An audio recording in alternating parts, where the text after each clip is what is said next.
Time to get inspired and improve your yoga knowledge in English.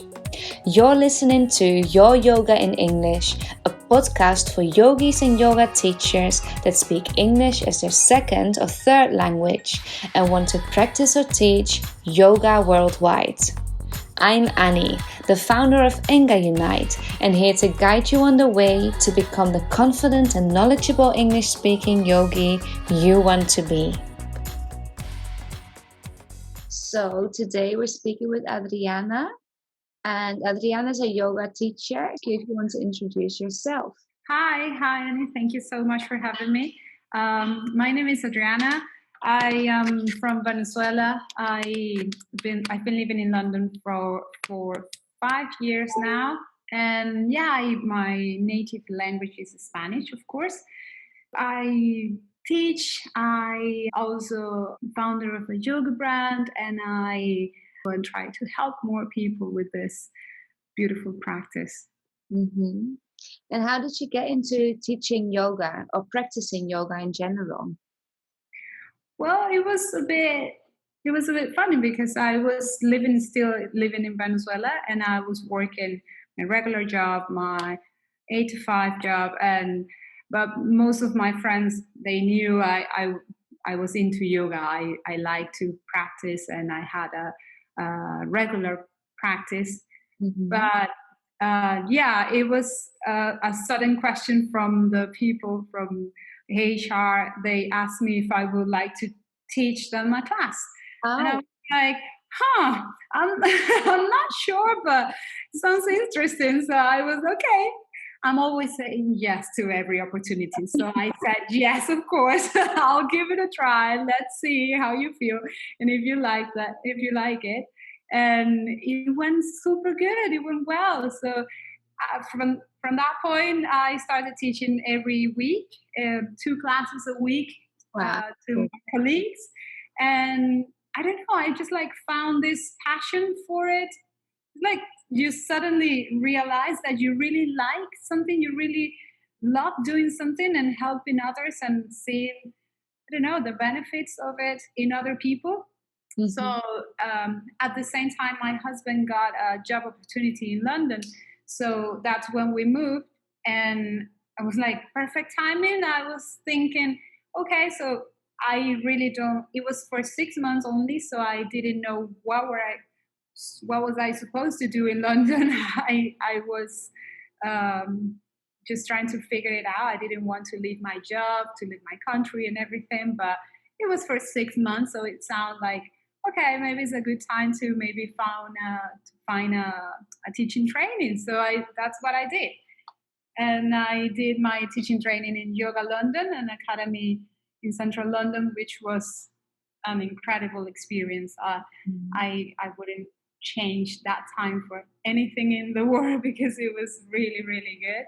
It was a big challenge for me because I wasn't as fluid in English as I feel I am now. Mm-hmm. So I struggled a lot, but that's a little bit of the story of how I started teaching. Wow, yes. Well, that's actually a good point you made there. What did you think was difficult when you did your training, and especially in regards to the language? Yes, well, I could understand very well. My understanding of the language was better than my speaking. Mm-hmm. So it was definitely easier for me to go to the classes, take the knowledge, and go home, and that's it. If it was just like that was easy. But obviously you have to practice, you have to teach your partners, your friends, you have to show that you know what you're doing. And it was super challenging. I didn't even know how to say, interlace your fingers. I didn't know how to say so many things. So I really did both language course in yoga and the teaching training at the same time. So it was a lot because I went to the classes, to the course. I took all the knowledge and I was like, my brain was about to explode. And then I got home to just learn a little bit more about English, about vocabulary, about anatomy, how to express in a more fluid way. It was super hard. I can't deny it, but I don't feel. Obviously, when I look back, I don't feel like I was doing a really bad job. Uh, Most people were saying like, "You're okay." I mean, they were kind, but yeah, at the same time, I know I could. Yeah, I could have been better, obviously. Well, the thing is, even if you're the best teacher in the world, there's always things to improve. So you shouldn't downgrade yourself and your abilities. But obviously, if as we are learning, we want to always improve and get more and be better. So, what were a few of your tricks you used? You said you went home and wrote down maybe vocabulary. How did you do that? What were your tricks? Well, I'm really good at like memorizing. So I used to take from my course. I used to take like 2 3 people that I really liked.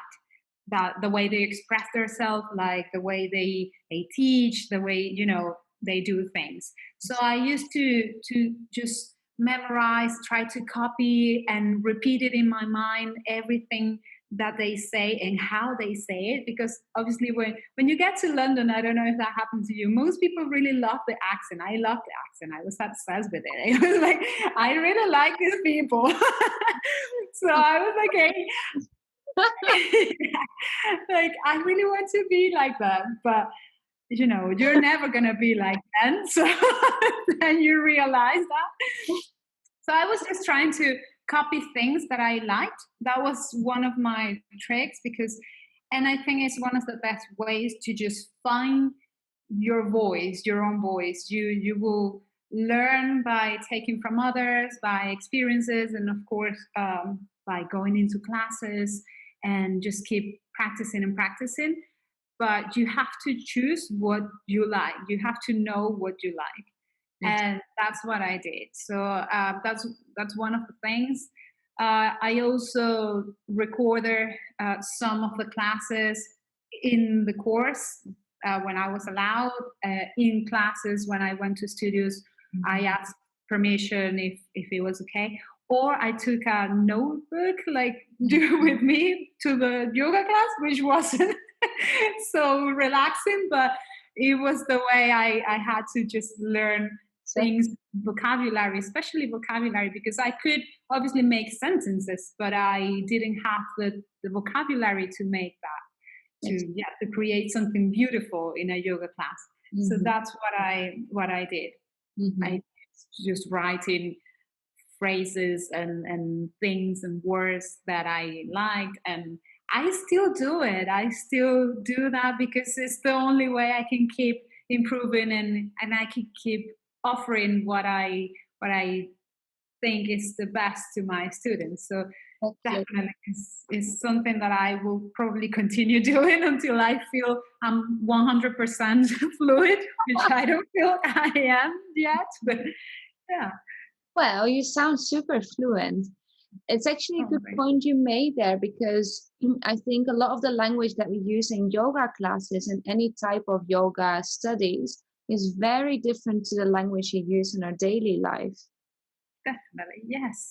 Like you said, like the sentences or the sentence structure, but the vocabulary is completely different.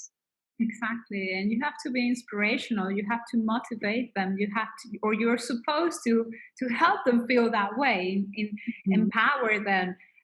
Depending, obviously, on what you teach, but most of the classes you will have something of that. You have to, especially if you're guiding a meditation, or if you're giving cues about a particular pose, you really need to know the vocabulary. It's just something you need to learn and do the job. Otherwise, it's really hard to express how would you do it, or even when you have so many ways to say the same thing. It's about how your students get the information. So you have to find a balance there.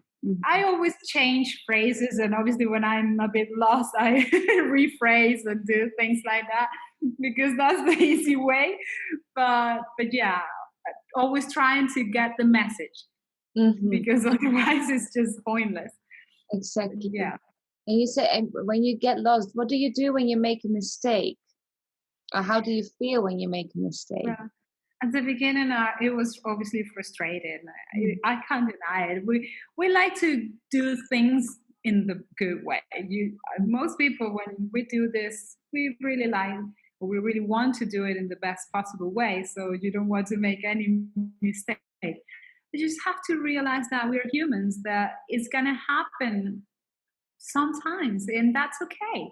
And most people won't even realize it. They don't.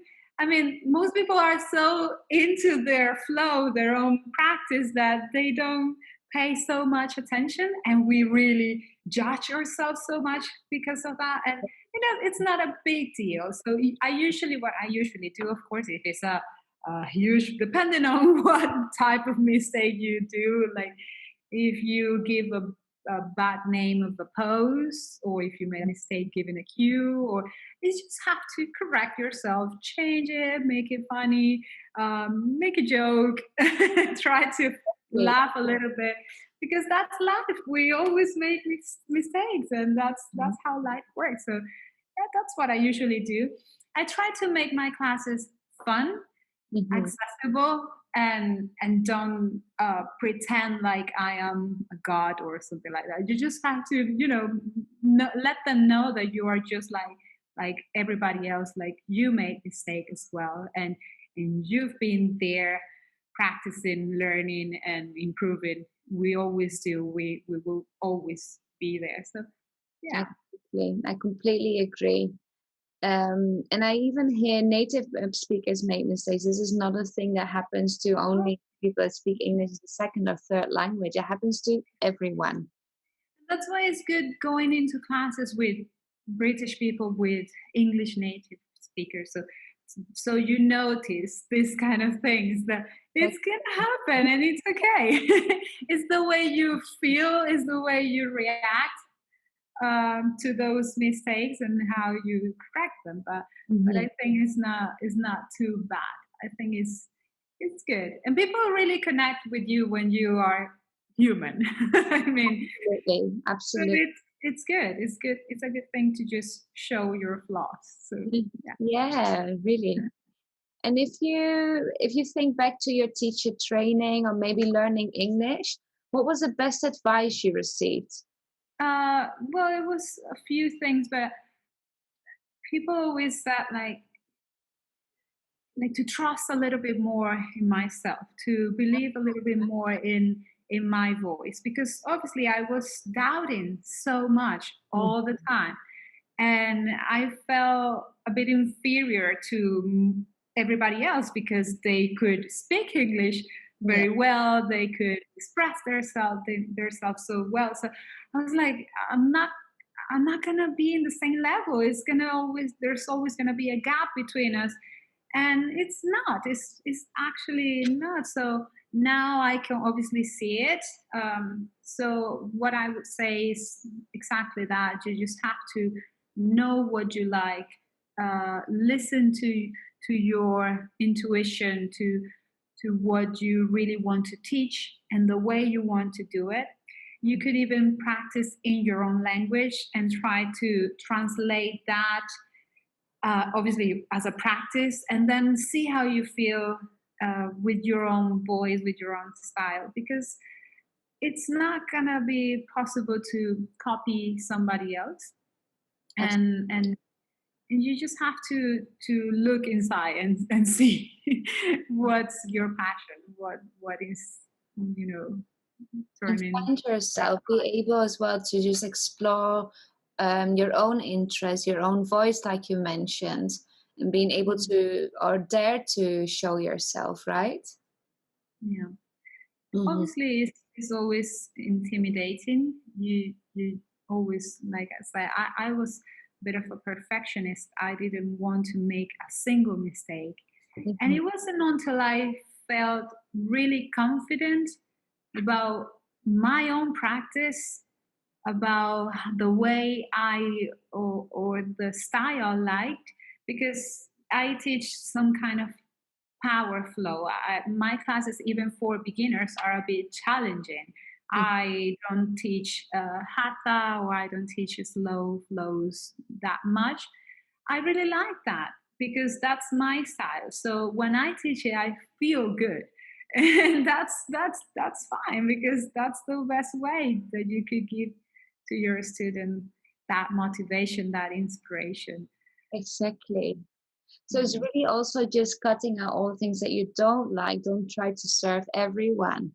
Only Yeah. who you are and what you like. Yeah. And Good it's been point. difficult for me too. It's like opening a window to something that you knew, but probably didn't explore that much. Exactly. And I'm still figuring out just to, because I'm pregnant and most of my friends are still trying to practice prenatal yoga with me, and trying to think how to get into those people that still need something from me. But I, yeah, just have to focus focus on what you really are, and your target, because otherwise it's so easy to go to other places to teach other things, and then you don't feel the passion. You're gonna Exactly. probably, at some point, you will probably lose it. Mhm. So Or you're just getting lost in all the possibilities, all the options out there. It's like, I like this, I exactly. like that, but really, you're not focusing and you don't know what you're teaching anymore. Yes, exactly. How do you prepare yourself for a class? Okay, so at the beginning, I used to write every single pose, and with every pose, I used to write every single wording, phrases, inspirational quotes, whatever I wanted to say, Mhm. just to have like a big script of my class. Yeah. That was super tiring. It's just, yeah, it was so hard. I tried to, well, I did it for a long time to feel so secure. And Mhm. it helped me so much, because it's good, especially at the beginning, to prepare your classes. Mhm. I still do it sometimes when I have something important, when I have an event, or when I have a specific theme for the class. I will still do it, and I think it's so super useful. Mhm. But I don't do it anymore for my regular classes, Yeah. especially if it's a vinyasa flow or a general class, public class. I just get an idea. I have an idea of what I want to do, and everything really comes naturally now. Mhm. And it feels nice, because it talks a lot about your own practice at the same time. So Mhm. I know how to make transitions, to make connections to poses, to release poses from the previous one. So all that is really helpful, and obviously that requires learning and learning and learning. Never stop learning. So it's really nice to be in that point right now. But at the beginning, yeah, writing everything was super useful. Having my notebook with every single class. I do remember my notebook, because it's filled with so many words and phrases. Sometimes I go back and look at it, because it really it was good. I can find something like, It's oh, look at this. inspirational. Exactly. So yeah, that's what I used to do. And right now, most people are also including playlists to the classes, because most of the classes online. Then you can offer, like, you can play this, yeah, at your time, on your home, whatever. So then you need to prepare that as well. So it depends on how you teach, and the Mm. way you do it. You can offer a few more things and prepare for those things. But definitely writing everything. Like everything. I still do it. I really enjoy it. But it's Yeah, more maybe not really the posters that I write down, but quotes, like you said, and just an idea of the class. exactly. The structure. You can have an idea of the structure.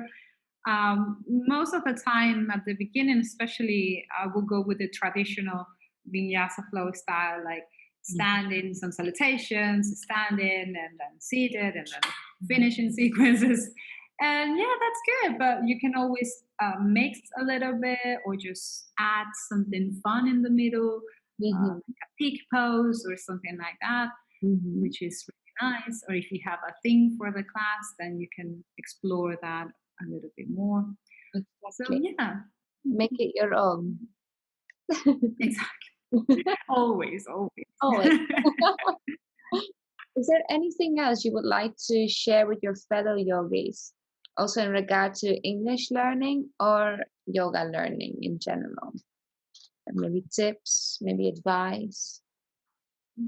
When I was in that point, especially when I was learning, when I was in my first year of teaching, I used to judge myself so hard and so much. I struggled because I really wanted to be the best.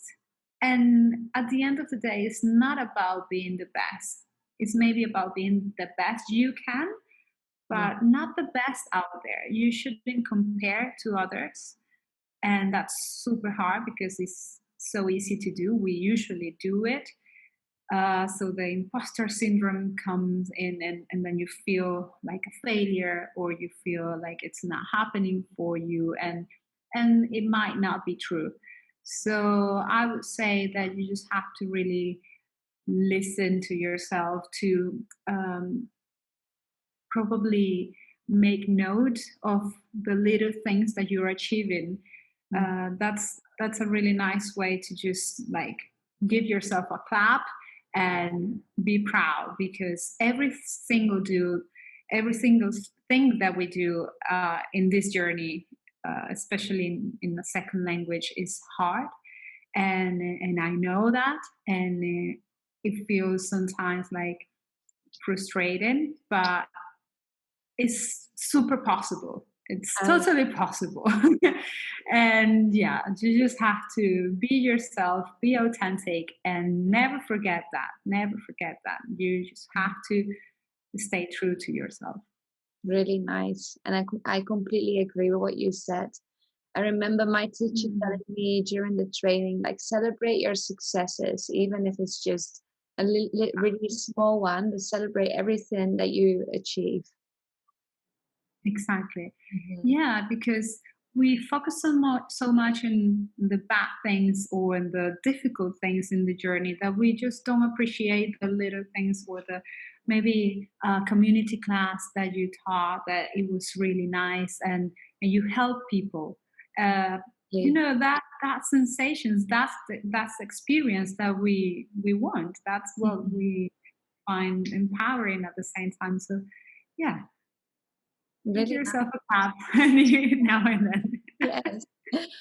And well, to finish the interview, where can we find you? And are you teaching online at the moment? Maybe people would like to take a class with you. Yes, that would be great. I just launched my website, which is super exciting. It's been a couple of months of work, and Nice. Congrats. thank you so much. So it's yogadriana.com. It's in Spanish. Most of it is now in Spanish. Funny, now I'm changing back. And I decided that I really wanted to focus on my community, because there are so many opportunities there. Most people, especially in South America, or yeah, you don't see yoga as big, or is growing so much, but it isn't as big as it is in Europe or in the US, of course. So it's a really nice way to get into people, to get to people, and to help them as well in their own journey. So I'm really happy about it. Yeah. It feels super weird to teach in Spanish again. It's so crazy. I was telling my husband the other day that I feel so easy now to teach in English. And I'm so used to it that now that I have to teach in Spanish, it's like, how do I do it? How do I, find that flow? Exactly. So I'm doing everything again to learn how to do it in Spanish. Just trying to find nice phrases and quotes and things to bring into the class. It's crazy, but it's really, really fun. And I feel so, happy every class because I feel a bit more of myself. The first class in Spanish, I was like, who am I? What am I doing? yeah, it's getting obviously so nice to teach in Spanish again. And yeah, you can find me as well on Instagram as a Yoga Adriana. What else? Yeah, Facebook as well. I also have a Facebook page. I'm still working on creating a group. So just building my community. If you want to join, you're more than welcome. Really nice meeting you. Finally, we had a lot of contact before, but really nice meeting you. Well, one-to-one. It's not face-to-face completely, but it feels like it now. We're getting a little bit more used to this kind of interaction. It's all This is the way. Yeah, thank you. I really hope that everybody can find their own way, and I hope that something was helpful from all this interview. I'm sure it will be inspirational. Amazing. You listen to Your Yoga in English, brought to you by Enga Unite, a unique online learning platform for non-native English-speaking yogis and yoga teachers.